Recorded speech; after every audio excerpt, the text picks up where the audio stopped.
Okay, everyone. So in this lesson, as you can see, this will probably end up being at least two videos. We're going to be looking at the ideological factions, strands of the Republican Party. Okay, as you can tell by the title. Now, like the Democrats, they have different factions in there, but they also have some broad areas of agreement. So these include, they tend to have a negative view of the state. The state is something which is bad, possibly, isn't very helpful. There's that famous quote of former Republican President Ronald Reagan who said, "The worst words in the English language were, I'm from the government and I'm here to help you." So they have this negative view of the state. Individualism is really important. So the individual is king. Collective kind of enterprises are not very good. They much prefer the individual to make their own way in life. They're very much strong believers in free trade and lower taxes, although I would argue the free trade point is probably less true of Donald Trump, because he's actually argued for protectionism of US goods. They tend to be really tough on crime. Most of them support things like the death penalty and increasing prison sentences and all that type of stuff. And they tend to be very socially conservative, which means, for example, most of them want to restrict or even remove a woman's right to have an abortion. Most of them were opposed to things like gay rights, gay marriage. So they tend to be quite socially conservative as well.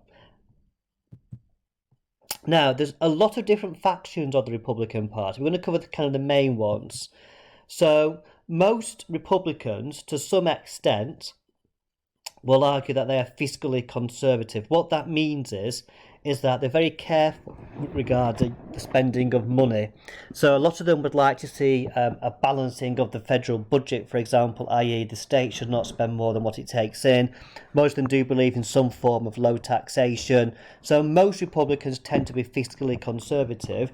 Again, you can go to different extremes of that. Some of those towards the political centre are kind of moderately fiscally conservative. So in other words, sometimes in terms of crisis, they might be willing to spend some extra money than what the state brings in.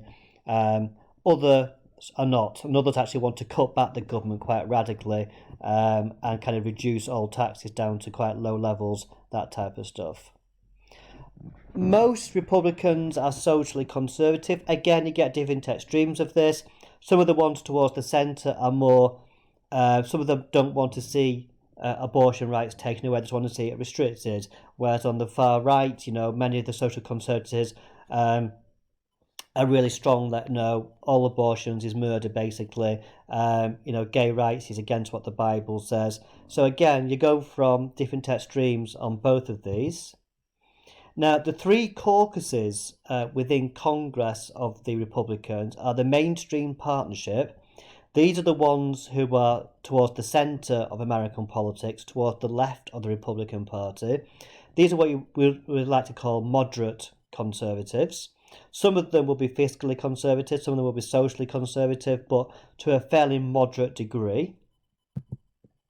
In the middle of the Republican Party, you have the Republican Study Committee. And then towards the right of the Republican Party, you have the Freedom Caucus, who tend to be the most radical of these social and fiscal conservatives. And within the Freedom Caucus, you also have the Libertarians. These are a group who really believe in cutting back the state, want to go back to 1787 with most power transferred away from the federal government and given back to the states. The state should be entirely responsible for things like education and stuff like that. They also, though, some of them tend to be in favour of things like marijuana and drug use, because it's this classical liberal view that you can do what you like so it doesn't harm anybody else. So you see conflicts sometimes between libertarians and social conservatives because, they want to see a big state in people's bedrooms, I suppose, whereas libertarians don't. Right, so let's look at the Mainstream Partnership first of all. So their main ideas, according to their website for Congress, they see themselves as solutions-orientated fiscal realists. I think in English what that means is that they see themselves as being able to do deals with the other side, i.e. more radical Republicans or even some Democrats, and fiscal realists. So that means that, they're willing to spend money if they need to in order to, meet certain requirements or get over certain problems, that type of stuff. So I imagine this group, for example, would be more allusive to spending money in light of COVID, for example.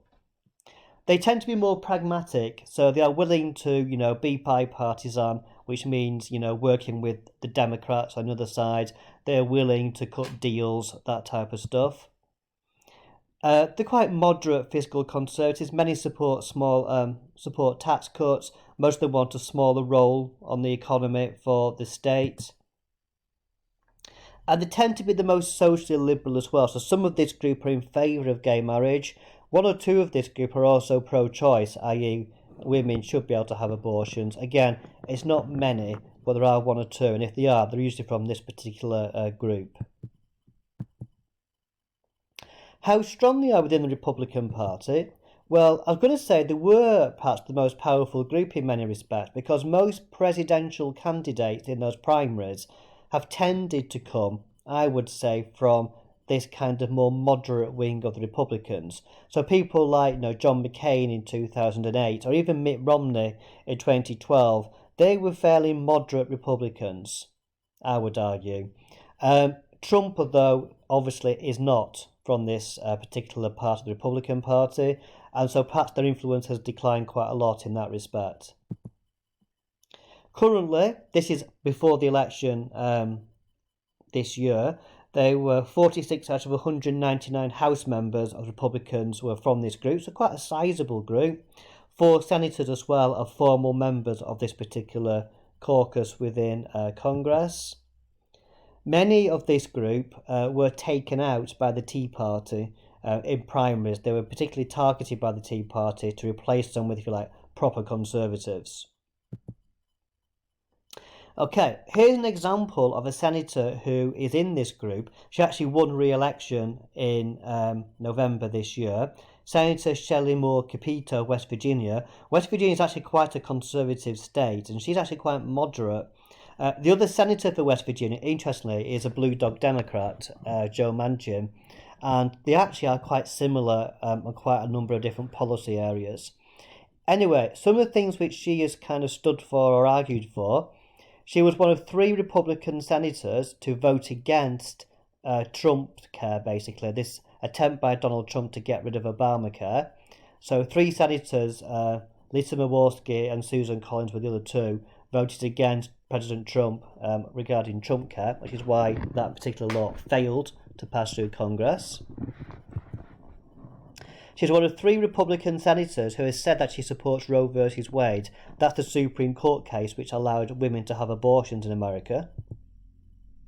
She's a bit mixed on LGBT rights. She neither supported nor opposed Obergefell versus Hodges, the Supreme Court decision which legalised it. So she didn't say she supported it, she didn't say she opposed it either.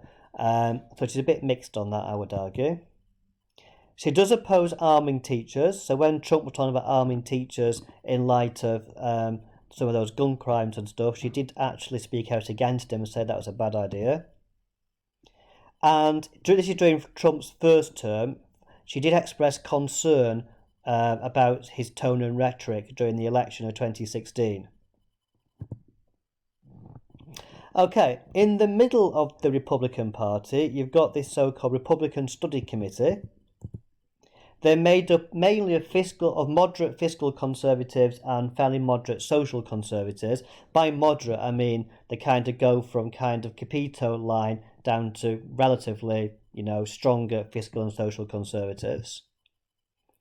There's a spectrum of views within this particular group.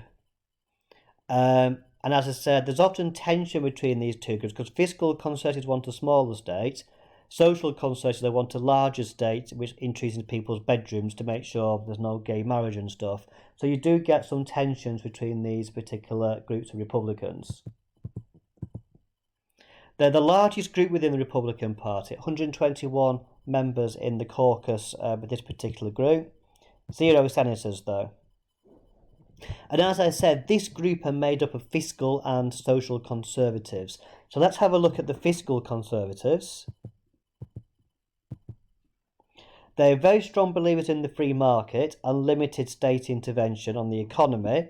They do oppose government regulation.